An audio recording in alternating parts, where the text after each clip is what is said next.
So just a quick reminder really that all children in Key Stage 2 have an entitlement to primary foreign language learning.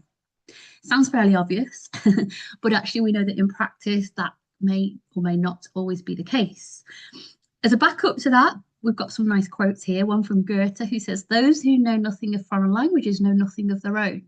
So actually when we're learning a foreign language, we are constantly making those comparisons between the new language and our own language. So it helps us to become more secure in our own language, whether that's the words and phrases or where they come from and their families of words, whether it's the grammar rules and the things that help the language stick together.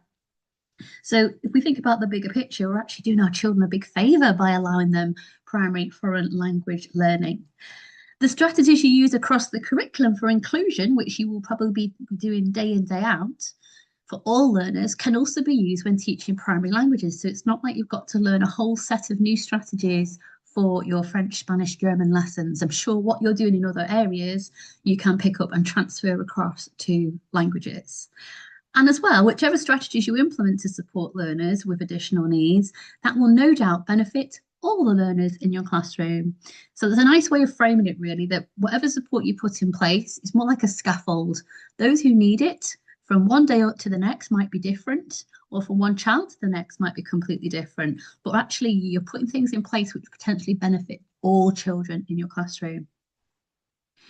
We've come away from the idea of differentiation, as in planning multiple activities for various different groups of children in our class, which I'm quite pleased about, if I'm honest.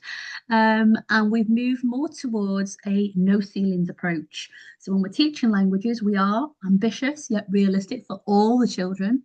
And we put that scaffold in place so that everyone can access the same learning. It's just the differing amounts of scaffold and support that they might need.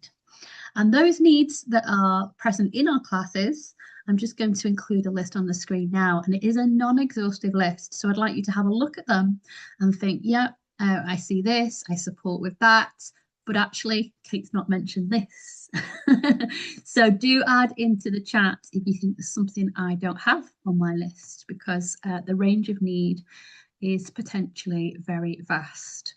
So it can be anything from general learning difficulties to spelling and writing difficulties. That includes handwriting, the motor skill of handwriting. It can be specific learning needs, which includes dyslexia and attention deficit hyperactivity disorder, ADHD.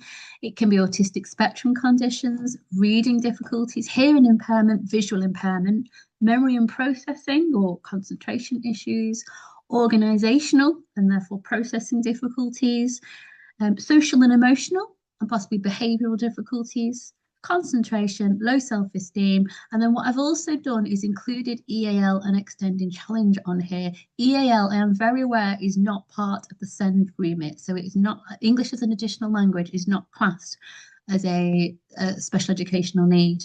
However, after delivering this session a few times, somebody said to me, what support would you put in place for those children who are EAL?